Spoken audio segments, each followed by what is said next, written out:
El cesto de basura ya se encontraba a sus pies, pero intrigado se alejó de él encaminándose al escritorio de su despacho, sacó unas tijeras tan grandes que parecía que su uso estaba más bien recomendado para la jardinería. Si el plástico hubiera tenido vida, hubiese temblado al ver aquel atroz instrumento con el que iba a ser desgarrado. Sacó la revista y tiró la bolsa a la alfombra, reconoció la pintura. La revista le daba la portada como el ejemplo más directo que se tenía de la nueva y denigrante clasificación dentro del mundo de las artes. En la cubierta, un mensaje escrito con un plumón de punto grueso: aquí descansa para siempre la obra de Pietro. Hacía 5 años durante su estancia en Bonn, fue invitado a uno de esos programas de televisión de corte cultural en que dos personalidades discutían sobre un tema en particular. Ese día correspondía a una nueva tendencia que estaba tomando fuerza en la pintura, se estaba perfilando como una opción interesante por la que la mitad de Europa estaba en plena ebullición, en que se convertiría esa tendencia. Esa escuela era una moda pasajera que no tendría ninguna trascendencia, o se convertiría en un parteaguas en la historia de las artes plásticas. Esas eran las preguntas que al concluir el programa de 1 hora de duración tendrían que responderse. Otto también fue invitado. La postura de Pietro durante todo el desarrollo del programa fue de elogio, dejando siempre ver que se podía esperar mucho de todos esos jóvenes pintores que estaban, según él, dando al mundo una auténtica joya de expresión y que muy pronto tomaría su justo lugar dentro del arte universal. El moderador del programa, hábil conocedor de su oficio, supo explotar la postura de Otto, que anticipaba el fracaso total de esa nueva expresión y que pero muy pronto, pasaría al olvido. El programa de televisión fue uno de los que alcanzaron los más altos índices de audiencia dentro de su categoría. Solo hasta ese momento comprendió que, en efecto, la discusión con Otto le había ganado un enemigo intelectual permanente. Lo que nunca se llegó a imaginar fue que se llegara a cobrar en esa forma tan cruel esa rivalidad con un lustro de antigüedad debido a que el tiempo le dio razón a Otto. La nueva tendencia se convirtió ciertamente en una nueva escuela, pero contrario a lo que opinó Pietro, solo sirvió para crear una nueva clasificación dentro de las artes y aquellos que eran ahí agrupados estaban condenados para siempre a la mediocridad. Esta palabra, adoptada ahora como adjetivo calificativo a nivel mundial, en su cerebro había tomado carta de naturalización y, lo más grave, había tomado estadía mental. Hacía años había penetrado por sus ojos por vez primera, cual bala expansiva al interior de su cuerpo, cuyas esquirlas se habían alojado en cada una de sus células, se habían integrado a su ácido desoxirribonucleico y ribonucleico. El derrumbe fue instantáneo. Su punzante capacidad de razonamiento le había hecho comprender ipso facto que en esa sola palabra descansaba todo su ser, su razón existencial, su pasado, su presente y, lo más lacerante, su futuro. No se equivocó, ese adjetivo maldito seguía presente y, como le acababa de gritar el silencio, esa palabra le repitió: eres mío, mío, mío, me perteneces, me has pertenecido siempre y siempre me pertenecerás.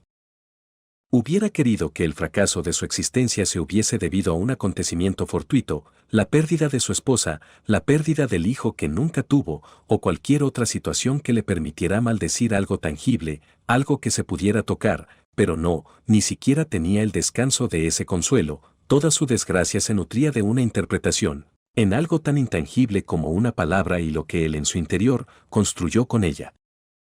Hubiera querido proponer al mundo entero la creación de una lengua global que, al igual que las notas musicales, tuvieran una sola forma de escritura, pronunciación e interpretación. Él, supremo hacedor de ese lenguaje, borraría del nuevo léxico esa palabra agobiante, no habría lugar para ella en esa nueva estructura de símbolos.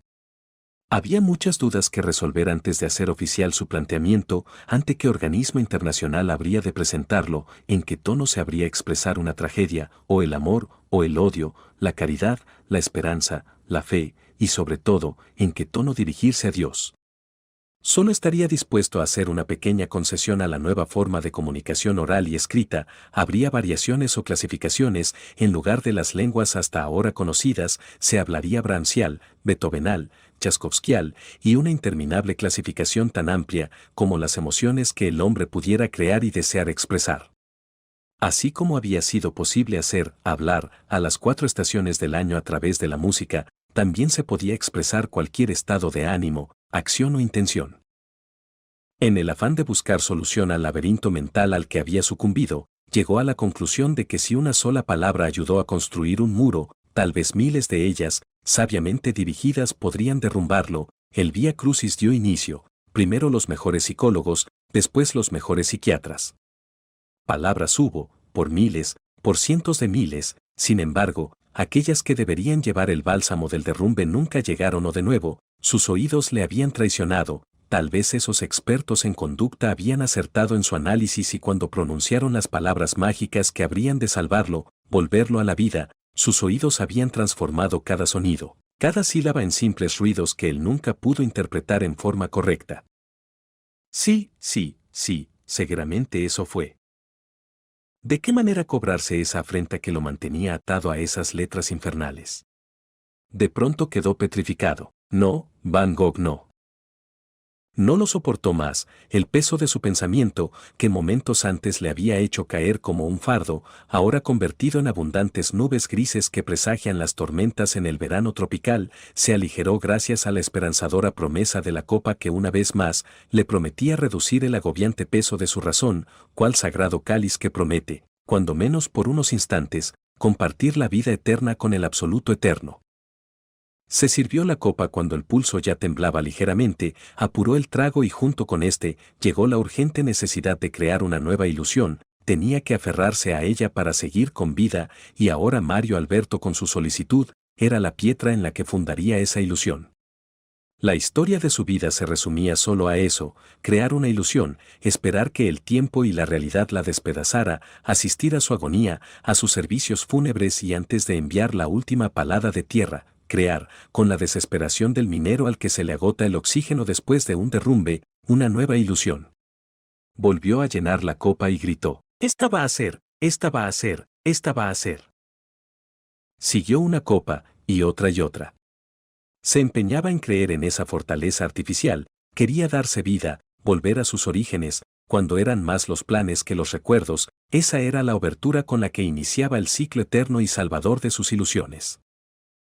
Hacía mucho tiempo que en su estudio había instalado un sistema digital que facilitaba como nunca la composición musical, se sentó frente al teclado e hizo el acto reflejo de sacar una hoja para anotar las notas que empezaban a formarse en su cerebro, pero recordó al momento que volvía su mano al teclado, que bastaba con que dejara caer alguno de sus dedos en alguna de las teclas para que, casi como por arte de magia, la nota apareciese escrita en la pantalla de plasma de su computadora, colocada a la altura de sus ojos y a su diestra.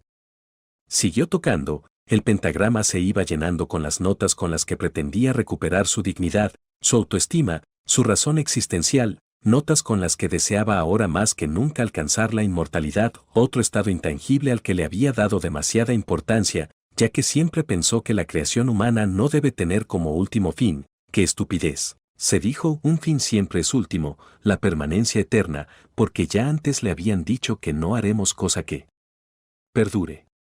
Llevaba 3 minutos de producción, alejó las manos del teclado y en su mente recreó el principio de la composición, encontró una relación directa de su música con el primer movimiento adagio sostenuto de la sonata con la que identificó su estado de ánimo, enfurecido. Dirigió sus manos al teclado de su computadora y le pidió al programa que reprodujera lo que hasta ese momento había escrito.